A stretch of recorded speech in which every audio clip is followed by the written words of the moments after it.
So here what we do is we go to Thingiverse, which is basically the only thing you can do with a 3D printer really is find something that's already been created and just recreate it, which is what we did, and this is what I'm doing here with one of my students. She wanted a phone case, and so we found one and printed it. Now I've tried designing these and it is extremely difficult, so this is kind of one of those things where I know how to use it and you can use it, but I'm not that into it. So got our phone case and we're done.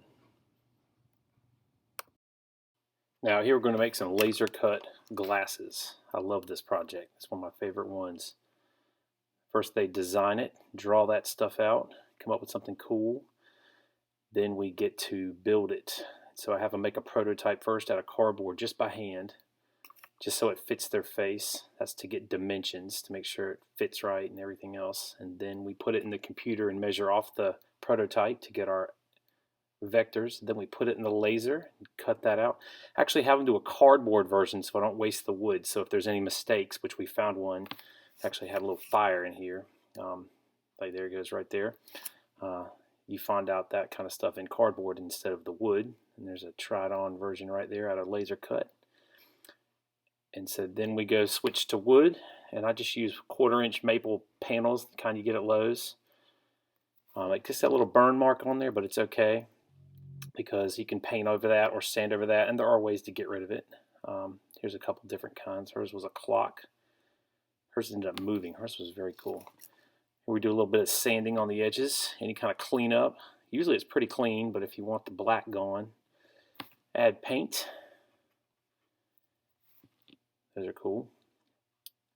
And this guy took it one step further and used a Gatorade bottle and colored it with a Sharpie and then stuck it in there, and you almost can't tell. It's kind of cool. He was clever with his little invention. They fit great.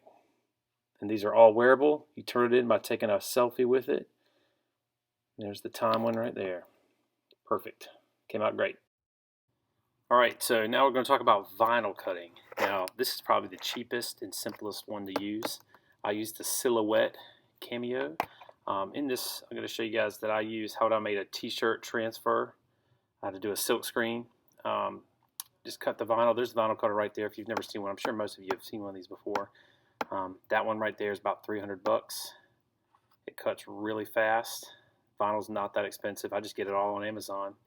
Here I am just weeding out the negative space, and I've got it backwards. Now, if you notice here, I switched to a different video because I already had a video that I did a screen print with one of my interns, and it came out really, really well. You have to do it reversed, and so I'm showing you the forward one. Now you mask all the edges so no ink comes through, and this is super budget, and it works fantastic. We print hundreds of shirts like this and wash them and keep using them, and it goes against all the rules, but that's what art is breaking rules, right? So here we are doing a triple color slide just with one screen, and it comes out fantastic. Kids can't get enough of it, and it's super inexpensive. Now it's time for my personal favorite one, the CNC machine. This is the one with the big learning curve. Here's me at training at ShopBots here in Durham, learning how to use it. This is the project I do with them as an intro project. I just paint a piece of plywood, and here I am just doing a funky little stencil on it a bunch of times because you cut it all up anyway, so it kind of a cool look when you put it all together. The kids do some crazy stuff. One kid wanted to drive across his, so of course that was super fun. We just went out the back and painted his tire and just kept driving back and forth across it. He was super into it. I was super into it. We had a great time doing it. Here we go, painting. And then the other guy wanted to do his because he had a big old monster thing, so we did that one. He pre-painted his wood, then drove across it. Came out fantastic. I love it. Then we slide it onto the CNC machine. Now, I'm skipping a lot of stuff here. I'm just kind of using this as an intro. I just hot glue my stuff to the bed so it doesn't hit a screw. And this is the machine going real time and now sped up. And then I cut out this what's called a rotational stool. It's not a design I created. It's one that was free online. And so they come out in these single shapes, and they just put them all together. So 4 shapes equal 4 legs. I'm just screwing them together right here, just with regular wood screws. And the kids, of course, when they make theirs, they do all their own. And I make them use all the tools. There's the top. That goes in. You can make the top removable. I snug it in so you can move the chair around without the top coming off. Now it's time for welding. I like to do this last because when it's cold, I have the kids make what's called a branding iron, just like you would a cow. So they sketch it out, and then they just use their image to make the pieces fit. I use bolt cutters to cut just 1/4 inch round stock because it's very cheap.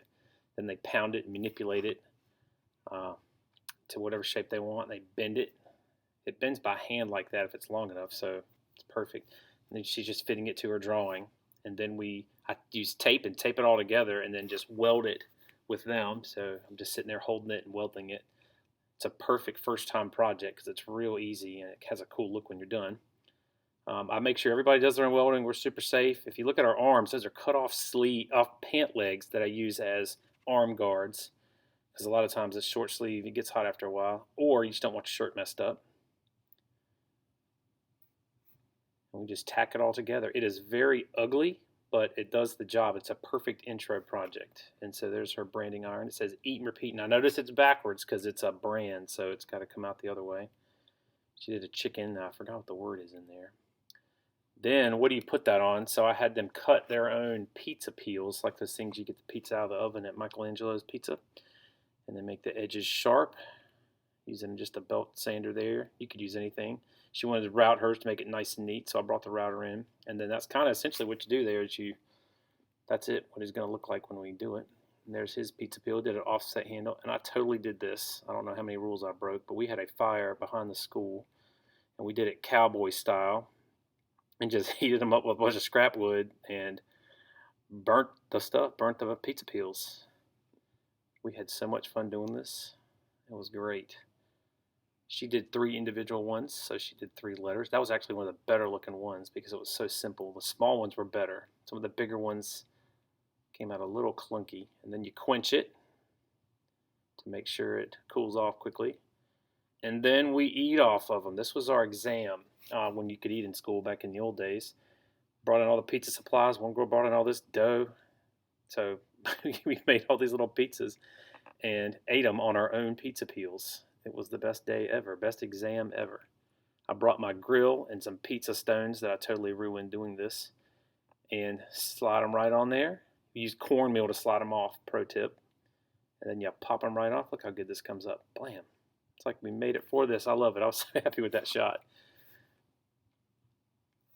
That's the best part right here is just eating the pizza. And we cut them. And then we chow down on them. Blam. Perfect. Right, this is just an extra project, and it's quite ambitious, but you can do it with a superstar group. I totally went and got a bale from behind a store, and I did ask for permission for this because they actually sell these. He said once you get it, you got to take the whole thing, and boy, that thing tripled in size, so bring a trailer or bring 2 trucks.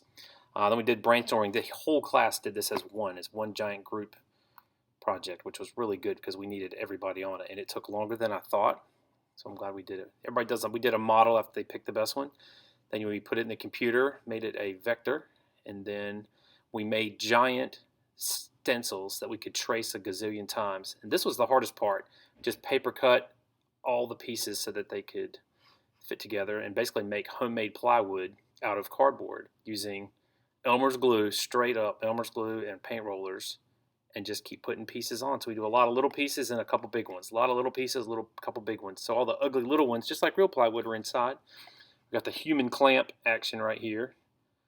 And then once we had it thick enough, about 1 inch or so, 2 inches, then I put it on the CNC machine, and then we just cut the shapes out. And there they are right there. I haven't broke them out of there yet. They're all kind of stuck in, and there they are broken out. And they're still a little rough, but once they get stacking together, they blend together well. And here they go. Then you just start gluing the pieces, the big chunks. You can see how those look actually bigger than 2 inches, about 3 inches. And they just scrape the glue on and then put another piece on. And then we used the table and 2x4s to clamp it. So we had a big old clamping demo. Then we eventually used another table upside down to clamp it. And there you go. Just glued this big old thing together. It's a giant, very heavy, very sturdy chair. Came out really well. It took us about 3 weeks, start to finish, to do that. All right, last thing I want to show you guys is a giant welded falcon. We did this as a mascot for our school, and we did this 100% for free out of just stuff we found and was donated and scavenged. Draw it out on concrete first, and then I just start fitting pieces in. Big on making the kids weld. So we're welding here. Then I got tired of being on my knees, so we put it on the barrel. And if you look closely at this barrel, there's all these feathers cut out of it. And this is another teacher. This was for SGA, and she's the head charge of SGA, and she wanted to weld. So, and plasma cut. These are her kids, and they're helping draw the shapes, and that's her cutting them. All the different. I just cut 100 feather shapes out, hundreds of them actually, and then we just weld them all these barrels. Somebody's got a barrel behind their granddad's shed somewhere, and they once we started using them, they just kept coming in. I welded a little bit on it. We did all this after school. Some of my students stayed after school, and some of her students did, and we just kept adding to it and welding and adding to it and welded. This girl right here did most of the work. She was SGA president. That's me doing some finishing stuff, working on the bottom jaw, and then that's our SGA leader, and then we installed it. Made a rebar nest, and we made these giant rebar staples to hold it in the ground, and it won't go anywhere. And it's a nice rusty free Falcon made out of oil drums. That was actually a very fun project.